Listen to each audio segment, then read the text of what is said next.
अभी बलरामपुर में एक बड़ी कार्रवाई को हम लोगों ने आगे बढ़ाया है। आपने देखा होगा, उसने रेट तय किए थे।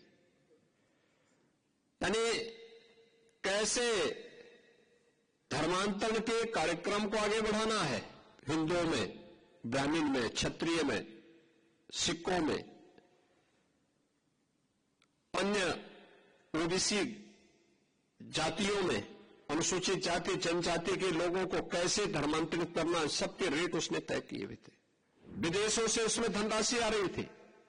आप सोचिए, 100 करोड़ से अधिक का ट्रांजैक्शन अब तक उसके 40 खातों में प्राप्त हुआ है। एक लोग किस रूप में देश का स्वरूप बिगाड़ने का काम कर रहे हैं। परिस्थितियां बदली हैं, तो देश से उनका वही है जो उस समय था। पीलीभीत और अन्य कुछ स्थानों पर कुछ धर्मांतरण की बातें सामने आई हैं। हम सरकार के स्तर पर तो कार्रवाई कर रहे हैं, आप भी इसमें थोड़ा सजग होइए। और यहां की टीम गई और घर वापसी के बड़े कार्यक्रम को उन्होंने वहां पर आगे बढ़ाया। आपने देखा होगा किस प्रकार की साजिशें हो रही हैं। अभी बलरामपुर में एक बड़ी कार्रवाई को हम लोगों ने आगे बढ़ाया है। आपने देखा होगा, उसने रेट तय किए थे।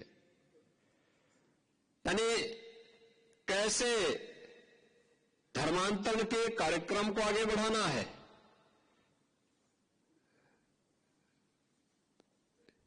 हिंदुओं में, ब्राह्मण में, क्षत्रिय में, सिखों में,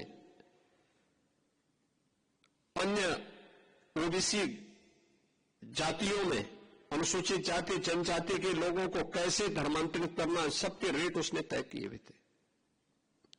विदेशों से उसमें धनराशि आ रही थी। आप सोचिए, 100 करोड़ से अधिक का ट्रांजैक्शन अब तक उसके 40 खातों में प्राप्त हुआ है और लगातार उस अभियान को आगे बढ़ाने का कार्य कर रहा था। एक लोग किस रूप में देश का स्वरूप बिगाड़ने का काम कर रहे हैं। परिस्थितियां बदली हैं, तो देश से उनका वही है जो उस समय था। हां, काम का तरीका उन्होंने बदला है। और यह आयोजन हम सबको इस बात के लिए प्रेरणा दे रहा है कि जिस उद्देश्य से सिख गुरुओं ने अपना त्याग और बलिदान दिया था, सिख वीरों ने अपना बलिदान दिया था, अपनी शहादत दी थी, आज वर्तमान पीढ़ी को उस शहादत की परंपरा को फिर से वर्तमान परिप्रेक्ष्य में जीवंत बनाए रखने के लिए एक नई रणनीति के तहत कार्य करने की आवश्यकता है।